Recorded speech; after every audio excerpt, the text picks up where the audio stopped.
देश विदेश की सभी खबरों से जुड़े रहने के लिए हमारे चैनल को सब्सक्राइब करें और बेल आइकन दबाना ना भूलें। हर खबर पर है हमारी पहली नजर। नमस्कार, मैं प्रीति शर्मा और आप देख रहे हैं कॉर्पोरेट बुलेटिन न्यूज। खबर हल्द्वानी से है।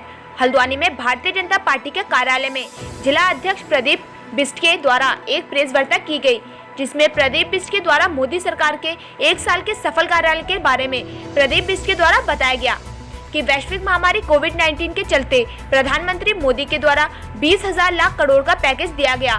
वहीं प्रदीप बिष्ट ने बताया कि प्रधानमंत्री मोदी के द्वारा सूक्ष्म लघु एवं माध्यम उद्योगों के लिए आर्थिक पैकेज की व्यवस्था की गई, जिसमें एक आत्मनिर्भर भारत अभियान के तहत सूक्ष्म एवं मध्य उद्योगों के कल्याण एवं रोजगार सृजन करने हेतु लोन की घोषणा की गई।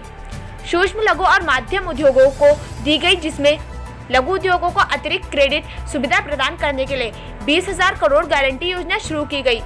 उद्योगों और श्रमिकों के लिए टीवीएस सपोर्ट वित्तीय दबाव को कम करने के लिए सरकार ने उद्योग को और श्रमिकों को 3 महीने तक सपोर्ट देने का निर्णय लिया एवं एनबीएफसी के लिए आंशिक क्रेडिट गारंटी योजना, प्रधानमंत्री गरीब कल्याण योजना, कोरोना संक्रमण से देश के गांव गरीब मजदूर और किसान की मदद करने हेतु प्रधानमंत्री मोदी ने 1,70 लाख रुपए की घोषणा की एवं मुफ्त सिलेंडर दिए गए एवं दिव्यांगों, विधवा और बुजुर्गों को भी 1,000 रुपए की आर्थिक सहायता दी गई। One nation one ration card की सुविधा मोदी सरकार द्वारा शुरू की गई, जिसके तहत प्रवासी श्रमिकों को मदद पहुंचाने हेतु लगभग 20,000 राशन कार्ड को लागू करने के लिए एक साथ दिए गए। यह सिस्टम देश के सभी राज्यों और केंद्र शासित प्रदेशों में मार्च 2021 तक लागू हो जाएगा। एवं प्रदीप बिष्ट ने बताया कि प्रधानमंत्री गरीब कल्याण योजना के तहत देश के 80 करोड़ गरीबों प्रवासी मजदूरों के लिए लॉकडाउन में राहत देने के लिए सरकार ने 3 महीने अप्रैल, मई और जून के लिए मुफ्त राशन का ऐलान किया था, जो कि अब इस योजना को आगे के महीने के लिए बढ़ा दिया गया है। साथ ही प्रदीप बिष्ट का कहना है कि केंद्र एवं राज्य में पूर्ण बहुमत में आई भाजपा सरकार के आने से कांग्रेस पार्टी अपना आपा खो बैठी है। वह आज विरोध प्रदर्शन के अलावा गलत आरोप लगाने में अपना समय नष्ट कर रही है, केवल सत्ता के लालच में कर रही है। आप देख रहे हैं हल्द्वानी से अतुल अग्रवाल की रिपोर्ट। फिलहाल खबरों में इतना ही। बाकी खबरों के लिए देखते रहिए कॉर्पोरेट बुलेटिन न्यूज। नमस्कार।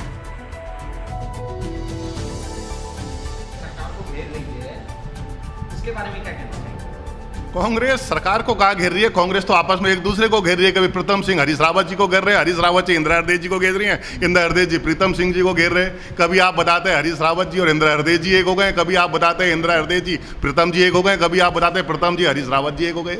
वो कांग्रेस भाजपा को क्या घेरेंगी? भाजपा ने जो कोरोना काल में कार्य किया है, आप बताइए कांग्रेस कहाँ थी? 67,000 मास्क बनाए, हम ब्लड डोनेशन के कैंप चला रहे हैं, हमने दीवार लेखन करा, हमने सैनिटाइजर बांटा। कांग्रेस कहाँ थी? कांग्रेस को समाज से कोई सरोकार नहीं है, उनको सरकार की लालसा रहती है। लेकिन त्रिवेंद्र सिंह रावत जी सरकार इतनी बढ़िया तरीके से चला रहे हैं, उनके खिलाफ बोलने के लिए तो उनकी बैठक में कुछ रहा नहीं, वो आपस में लड़ने लगे। और मैं ये बहुत अच्छी बात भी है कि कांग्रेस ने आत्ममंथन करा, अपने पार्टी को ठीक करने की कोशिश करी। सरकार तो बढ़िया काम कर ही रही है, इसलिए सरकार के ऊपर वो क्या आरोप लगा सकते हैं? मैं तो ये कहना चाहता हूँ कि वो अपने दल को भी ठीक करे, अच्छे विपक्ष की भी जरूरत होती है सरकार चलाने।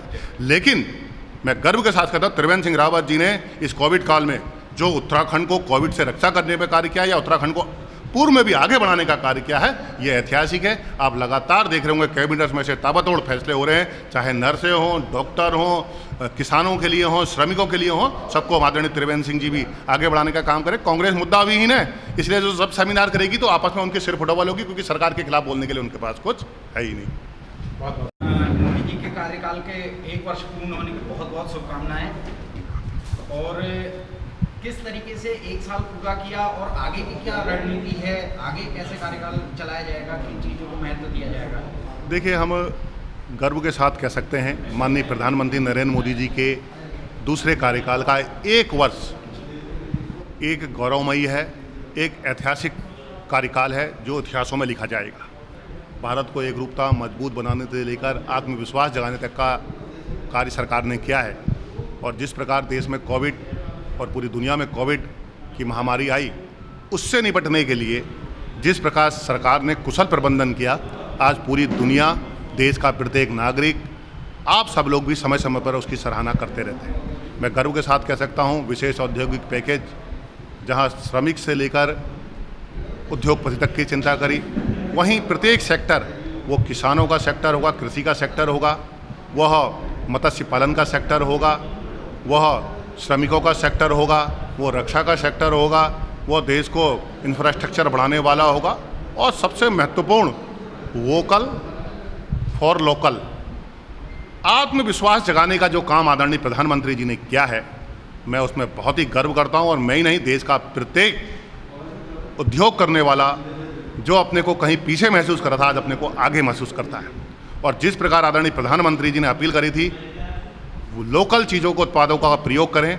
आज देश में स्वदेशी के प्रति एक क्रांति चल पड़ी है, और इससे आने वाले समय में एक बहुत बड़ी उपलब्धि आत्मनिर्भर भारत की ओर हम बढ़ रहे हैं। और हम देखेंगे भारत आने वाले समय में अपने उत्पादों के आधार पर दुनिया का नंबर 1 आर्थिक देश भी बनने जाएगा।